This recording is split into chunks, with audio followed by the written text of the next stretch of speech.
Carney books ഒരു മുദ്രാവാക്യമാണ് ഞങ്ങൾ കഴിയുന്നത് മുന്നോട്ട് വയ്ക്കാൻ ശ്രമിക്കുന്നത്. എഴുത്തിന് വിലയുണ്ടാവുക എന്നുള്ളതാണ്. എഴുത്തുകാരന് വിലയുണ്ടാവുക എന്നുള്ളതാണ്.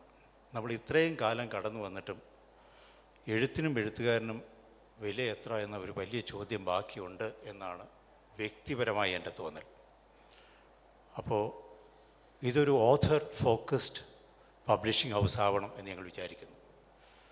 അതിനാൽ തന്നെ എഴുതുന്ന ആളുകളെ ശ്രദ്ധിച്ചുകൊണ്ട് അവരോട് സത്യം പറഞ്ഞുകൊണ്ട് അവരെ കണക്ക് ബോധ്യപ്പെടുത്തിക്കൊണ്ട് മുന്നോട്ട് പോകണം എന്നാഗ്രഹിക്കുന്ന ഒരു മഹാസാഹസിക സംരംഭമാണിത്.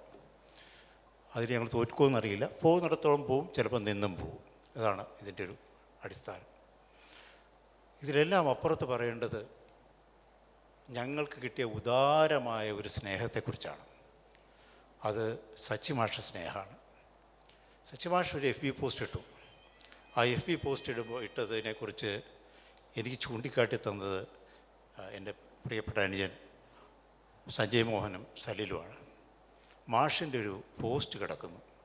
മാഷിൻ്റെ 2 പുസ്തകങ്ങൾ ചേർത്ത് വെച്ചാൽ ആത്മകഥയായി എന്നുള്ള മാഷിൻ്റെ പോസ്റ്റ് എന്ന് പറഞ്ഞപ്പോൾ കേട്ടപാടെ ഞാനും അലക്സും ഒരു കാറെടുത്ത് നേരെ തൃശ്ശൂർക്ക് പോയി. മാഷിൻ്റെ വീട്ടിലെത്തി. മാഷെ കണ്ടു. മാഷോട് ഈ പുസ്തകം ഞങ്ങൾക്ക് തരുമോ എന്ന് ചോദിച്ചു. എന്നെ അറിയാവുന്നില്ല, അലക്സിനെ അറിയില്ല. മാഷ് ഒരു ചോദ്യം പോലും ചോദിക്കാതെ തരാം എന്ന് പറഞ്ഞു.